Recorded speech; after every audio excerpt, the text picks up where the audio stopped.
దయాదాక్షిణ్య పూర్ణుడు, కృపా సత్య సంపూర్ణుడు, మన తండ్రియును రక్షకుడునైన యేసు ప్రభు వారి యొక్క ప్రశస్తమైన నామంలో దైవవాక్కు అనే ఈ అనుదిన ఆధ్యాత్మిక కార్యక్రమాన్ని వీక్షిస్తూ ఉన్న మీ అందరికీ కూడా నా యొక్క హృదయపూర్వకమైనటువంటి వందనాలు తెలియజేస్తూ ఉన్నాను. దేవుని యొక్క మహాకృపను బట్టి ఈ నవంబర్ నెల అంతా దేవుడు కాచి కాపాడి ఈ నెలాఖరు వరకు మనల్ని ఆయన నడిపించాడు.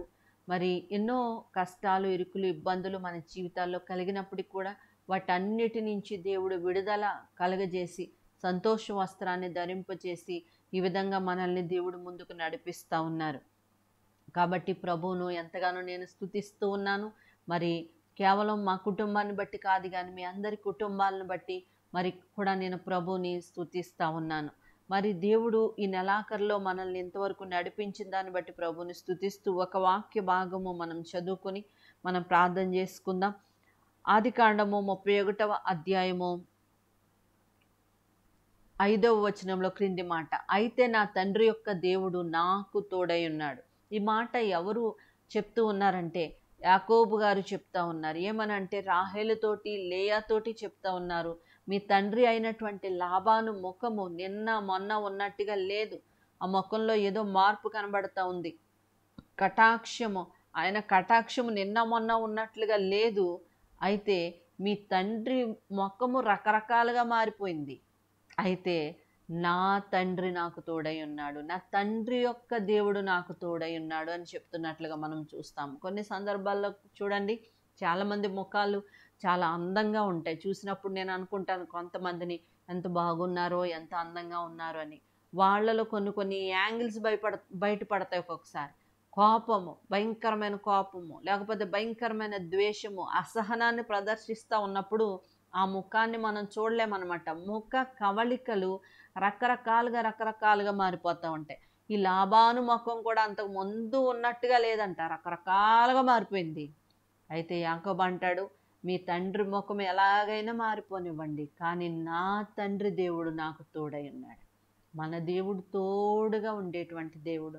నవంబర్ నెలాఖరు వరకు మనల్ని, మన కుటుంబాలని నడిపిస్తూ ఉన్నటువంటి దేవుడు.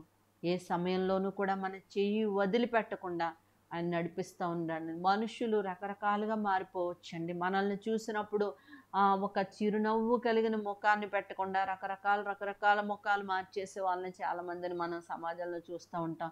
కొన్నిసార్లు మన మనస్సు బాధపడుతూ నొచ్చుకుంటుంది. అయితే మన తండ్రి, యాకోబు అంటాడు కదా, నా తండ్రి దేవుడు నాకు తోడైనాడు. మనకు కూడా దేవుడు తోడుగా ఉన్నాడు. ఆయన మనల్ని నడిపిస్తూ ఉన్నాడు.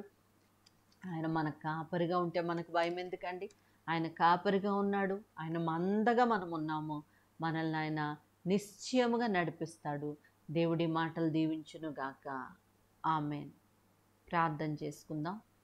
ప్రియ పరలోకపు తండ్రి, మీకు స్తోత్రాలయ్యా. తండ్రి, దైవవాక్కు అనేటువంటి కార్యక్రమం ద్వారా మేమందరం కలుసుకోవటానికి మీరు ఇస్తున్న కృపను బట్టి వందనాలు తెలియజేస్తూ ఉన్నామయ్యా.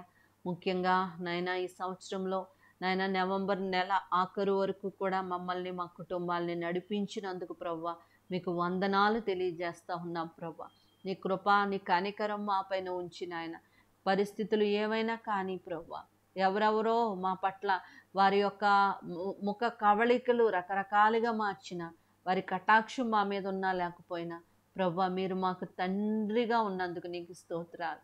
అబ్రహాము దేవా, ఇస్సాకు దేవా, యాకోబు దేవా, మా దేవానికి స్తోత్రాలు చెల్లిస్తూ ఉన్నామయ్యా. నీ కనికరం మా కుటుంబాల మీద ఉంచమని నజరేయుడని యేసు దివ్యనామంలో అడిగి వేడుకుంటూ ఉన్నాము తండ్రి. ఆమేన్.